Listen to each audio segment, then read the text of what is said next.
สิบอกไปเป็นทางอย่างแน่เด้อถ้าเอ้ยคันผู้ใดขี้ยากบ่เห็นใดเมืองสวรรค์สวรรค์นาคนลาวเอ้ยถ้าเอ้ยเมืองสวรรค์แผ่นกว้างโปรดจะมาเห็นใจแน่เด้อโอ้ยโนจงได้หับเอาไว้ไว้แม่นสวรรค์คนลาว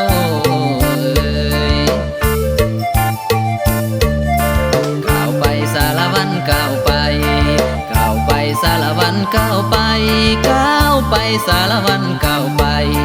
เมืองสวรรค์พี่น้องอย่าละเว้นเมืองสวรรค์พี่น้องอย่าละเว้นดินแดนที่สวยงามอุดมและหังมีทินฐานองค์พระเจ้าเยซูทินฐานองค์พระเยซูรักษาเอาไว้พี่น้องลาวเฮาเอ้ยรักษาเอาไว้พี่น้องลาวเฮาเอ้ย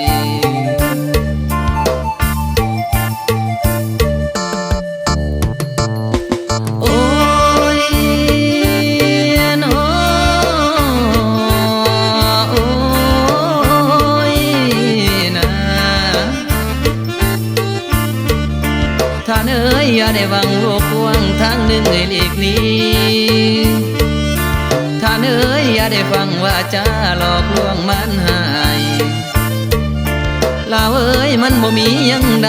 ทั้งเบ่งว่างเปล่าลาวเอ้ยโอ้ยน้อมีแต่หลอกความเจ้าให้เฮานั้น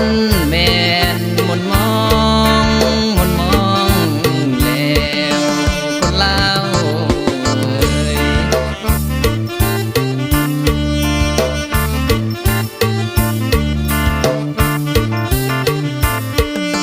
เตี้ยลงสารวันเตี้ยลงละเหมือนหงเล่นน้ำเตี้ยให้งามให้ต่ำจำดินเตี้ยให้งามและเตี้ยเนยิ้มเนเสิร์นมาเวมายามพี่น้องเฮาลุกขึ้นสารวันลุกขึ้นสารวันลุกขึ้นแล้วสิขอเสิร์นพลต่อเสิร์นเมเสิร์นพอมามวนน้ำกันสารวันเอ้ย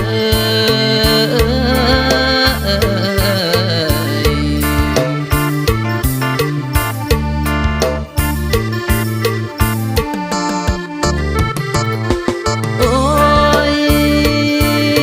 โน้โอ้ยนะเสิร์นเด้อเสิร์นมาฟังทางนี้ผู้ข้าสิบอกกล่าวเล่าเอ่ยโอ้ยโน้อยากขอเสิร์นหมู่เจ้าให้เล่าได้สิเปลี่ยนใจนะคนลาวเอ้ยท่านเอ้ยให้ฝากเขามาไกลหับเอาไว้พระผู้ไทยแท้แล้วท่านเอ้ยพระเยซูผู้ที่เฮาได้ไปสวรรค์คนลาวเอ้ยแขนเดียวสารวันแขนเดียวสารวันแขนเดียวแล้วก็ขาเดียวน้ำเนขาเดียวสารวันขาเดียวสารวันขาเดียวแล้วสิขอเสิร์นพลต่อโอ้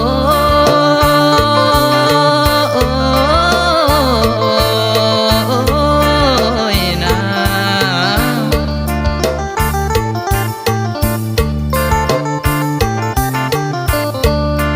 ท่านเอ้ยถ้าว่ามีโอกาสหน้าเวลามีมายามใหม่ท่านเอ้ยโอ้ยน้อคอยพระองค์เจ้าเยซูนั้นจงรักษาคนลาวเอ้ยลาลงสารวันลาลงสารวันลาลงสารวันลาลงสารวันลาลง